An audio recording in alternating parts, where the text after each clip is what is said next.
Alpha.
Hi, my name is Ainank Bose, and here, as you see, I have the new FX6.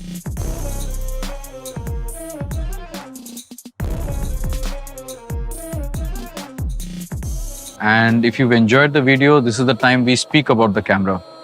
When the guys at Sony asked me to take a test on the new FX6, because I'm not really used to seeing a camera that is so small. We're used to much bigger cameras. When it came to testing, I really thought that we should test it in real world conditions, you know. As a cinematographer, I've always seen manuals, and you've seen manuals where you see all these gray scales and color scales and all that. So this video, you can see, has been really pushed to exploit everything about the camera. But first up, my first reaction about this camera, it's fantastic. Genuinely, there are things about this camera that has blown me away. One, it's very small, you know. At the end of the day, we purposely didn't get any track, trolley, paraphernalia, just because we can showcase how easy it is to kind of have this camera handled the whole day. Starting with the size, it's really a very friendly camera. If you were to be alone and shoot on your own, this is all you get. It's a simple, really light camera. To me, this was one of the first things that kind of make me want to use this camera in many of my feature film situations where we are really running and gunning and, you know, using the stuff. In this small camera, you do not expect much clarity in the visuals. And I would say it from experience that, you know, every time you have a smaller camera, you do tend to have some kind of cost cutting it is, or whether the technology doesn't support it. I don't know what it is. But this has a 4K sensor. It's a full frame sensor. And I was also lucky that this 1635 has also been given to be tested. All I can say is, if you see the videos, 90% of the shots were shot with just this combination. This camera, this lens, nothing else. Why is it a great one-man camera? It's got complete autofocus. If it's just catching faces, it catches it brilliantly. You just don't need anybody else. You're a one-man army. You get everything on the autofocus. You get everything that this lens can do.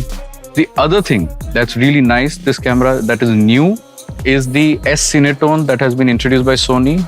I have used it once or twice before when I have used the Venice, and they have put the same Venice feature of the Cinetone color space into this camera. That is the other thing. I mean, it is really mind-blowing, for lack of a better word, because the visuals I saw, it looked as good as graded. What you see is basically as good as what has been shot on the camera. And as a cinematographer, the first thing that you feel that a sensitive camera may not handle highlights. But this is a true dual ISO camera. It can handle highlights like nobody's business. In the test, we've taken shots where there is no lights and just a fire. We've taken shots where we have really burnt out the light in the back. We've taken shots where I have mixed colors. There is a red color phone booth and a normal skin tone. There is nothing that this camera didn't handle which I have not been used to in a camera that is way more expensive or way more bigger.